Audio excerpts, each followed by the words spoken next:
নমস্কার বন্ধুরা, আপনারা হয়তো লক্ষ্য করে থাকবেন রেল লাইনের পাশে কিছু ছোট ছোট অ্যালুমিনিয়ামের বাক্স থাকে। আপনাদের মধ্যে হয়তো কেউ কেউ জানেন এই অ্যালুমিনিয়ামের বাক্সগুলো কী কারণে থাকে।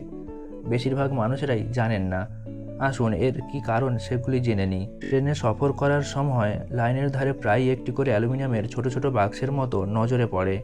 এই বাক্সই কিন্তু রক্ষা করছে কোটি কোটি যাত্রীর প্রাণ। ট্রেনে যাত্রা করার সময় অনেক কিছুই নজরে পড়ে, অনেকে সেভাবে নজর করেন না, অনেকে গুরুত্ব দেন না, আপাত দৃষ্টিতে প্রয়োজনও নেই।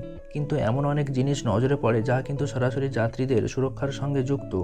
ট্রেনে সফরকালে কিছুটা দূর যাওয়ার পরই একটি করে অ্যালুমিনিয়ামের বাক্স নজরে পড়ে। এই বাক্সগুলি অনেকটা ছোট আলমারির মতো দেখতে হয়। এগুলিকে বলা হয় অ্যাক্সেল কাউন্টার বক্স। এর গুরুত্ব কিন্তু অপরিসীম। অ্যাক্সেল কাউন্টার বক্সে যে যন্ত্র রয়েছে তার সঙ্গে সরাসরি ট্রেন লাইনের যোগ থাকে। একটি ট্রেন যখন সেখান দিয়ে যায় তখন এই বক্সে থাকা যন্ত্র তার প্রতিটি কামরা এবং কামরার অ্যাক্সেলগুলি গুনতে থাকে।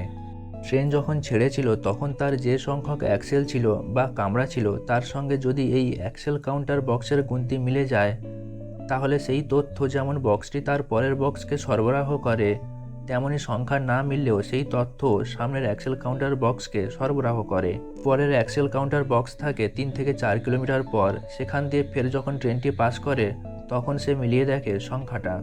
যদি আগের অ্যাক্সেল কাউন্টার বক্সের পাঠানো সংখ্যা মিলে যায় তাহলে ভালো, তখন সে সেই তথ্য সামনের বক্সকে পাঠিয়ে দেয়। আর যদি দেখে সংখ্যা মিলল না, তখন ওই বক্সই সামনে থাকা সিগন্যালকে লাল করে ট্রেনটিকে দাঁড় করিয়ে দেওয়ার ব্যবস্থা করে। সেই তথ্য রেলকর্মীদের কাছে পৌঁছেও যায়। একটি ট্রেন যতগুলি কামরা নিয়ে সফর করেছিল সেই সংখ্যক কামরা যদি গুনতিতে এই বক্স না পায়, তাহলে সে বুঝতে পারে যে মাঝে কোনো কামরা বিচ্যুত হয়েছে, ফলে বড় দুর্ঘটনার সম্ভাবনা রয়েছে বা দুর্ঘটনা ঘটেছে। অনেক প্রত্যন্ত এলাকায় কিন্তু এভাবেই দুর্ঘটনা এড়িয়ে বহু যাত্রীর প্রাণ বাঁচায় এই অ্যাক্সেল কাউন্টার বক্স।